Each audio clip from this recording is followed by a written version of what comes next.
It's the Skeptic Show! With today's special guest star, Crushing Cynicism!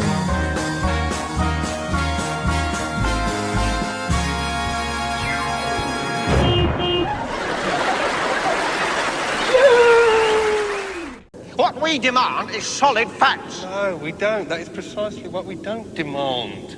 We don't demand solid facts. What we demand is a total absence of solid facts. I demand that I may, or may not, be ruled on.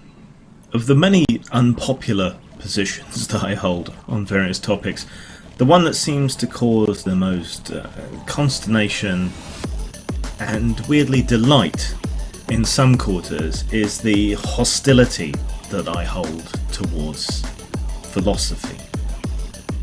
And it's not strictly accurate. I think historically philosophy was useful. There are some philosophers that I have some time for, but it's the kind of militant philosophers that one encounters in atheist-theist arguments and skeptical circles and so on, that hold themselves to be better than everybody else while contributing nothing. They're about as annoying, possibly even more annoying, than militant agnostics. And all they really do is get in the way and act pompous. And it's just super annoying. And they contribute basically nothing. Philosophy has contributed basically nothing in centuries. Who are you? We are philosophers. Though we may not be. Yes, we are. We are most definitely here as representatives of the amalgamated union of philosophers, sages, luminaries, and other professional thinking persons. And we want this machine off, and we want it off now. My view is essentially this, that philosophy has been superseded. Ever since the advent of natural philosophy, or really since natural philosophy became science, philosophy has been essentially redundant. We no longer teach alchemy, save out of historical interest or as a background to chemistry. And alchemy doesn't really have any use because it's all muddled up with these nonsensical supernatural ideas and codes and pursuit of nonsense like immortality or turning lead into gold. So we no longer teach alchemy, but chemistry emerged from alchemy. Chemistry sloughed off all the nonsense that was alchemy and went forward to actually accomplish something.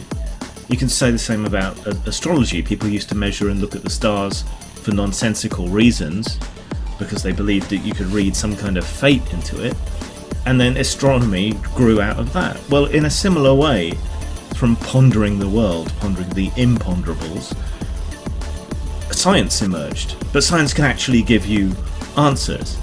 Science can tell you how things work, or why things are the way they are, and so forth.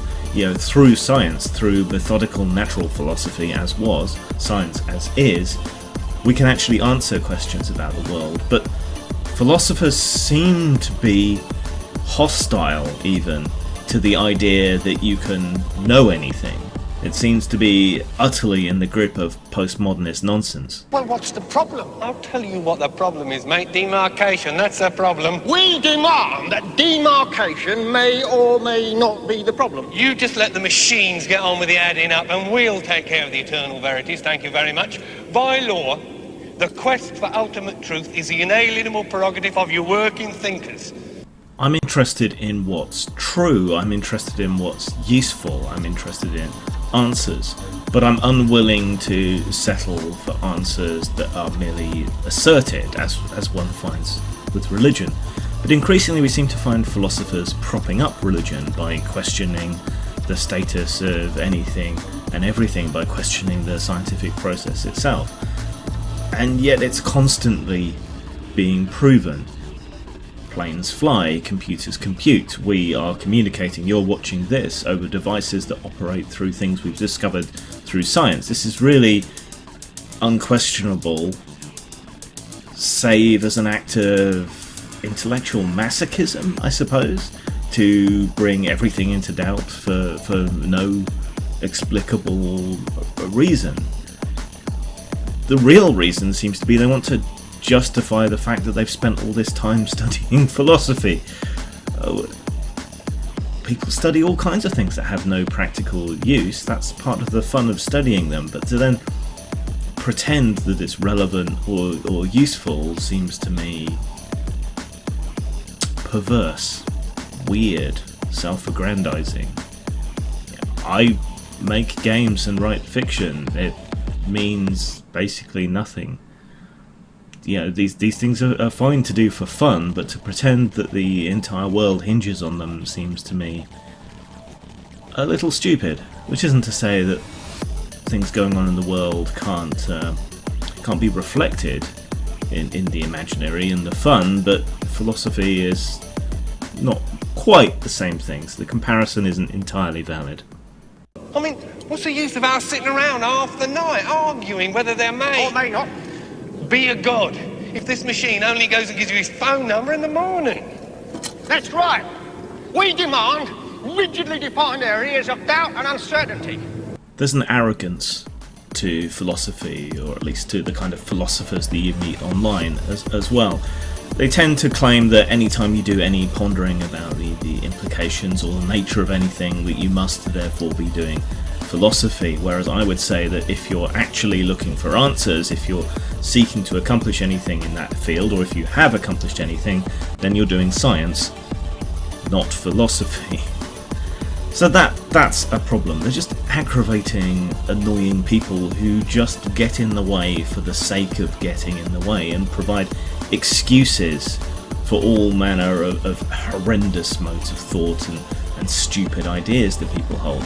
It's cover in a similar way to the way that religion does, and it seems to be becoming increasingly religious as the area that's left for philosophy to be even slightly useful shrinks and shrinks and shrinks, in the same way that the available space for religion shrinks and shrinks and shrinks as genuine knowledge progresses. Which isn't to say that it's not entirely useless. The philosophers that I have time for, people like Dan Dennett, are philosophers who are grappling with the facts that science presents and are grappling with the ethical and moral implications of the advances in our knowledge, things that science itself cannot necessarily just yet specifically address.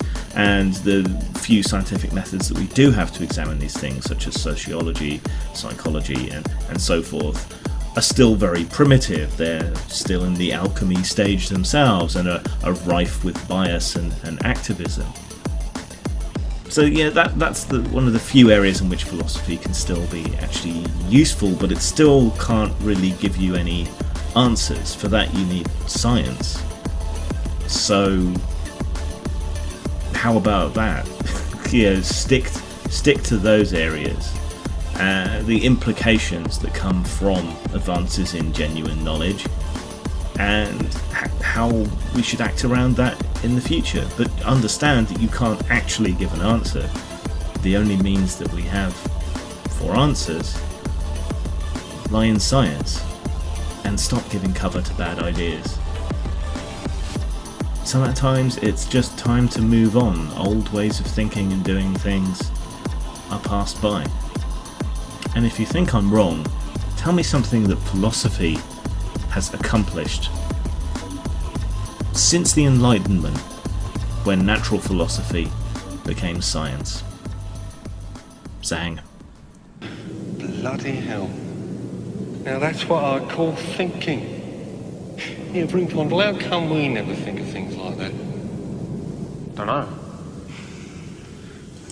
Think our minds must be too highly trained, Magic Sight. It's been called misogynistic, racist, a hate group, reactionary. It's been blamed for Trump, for keeping women out of games and technology. None of this is true. If you want the real story, then you need to buy Inside Gamergate. Crunchy bass, nutty bass, buttery biscuit bass, acid bass, smack around the face. I like the buttery biscuit bass, hard bass, soft bass, buttery biscuit bass. I like the buttery bass, I like the buttery bass, but it needs more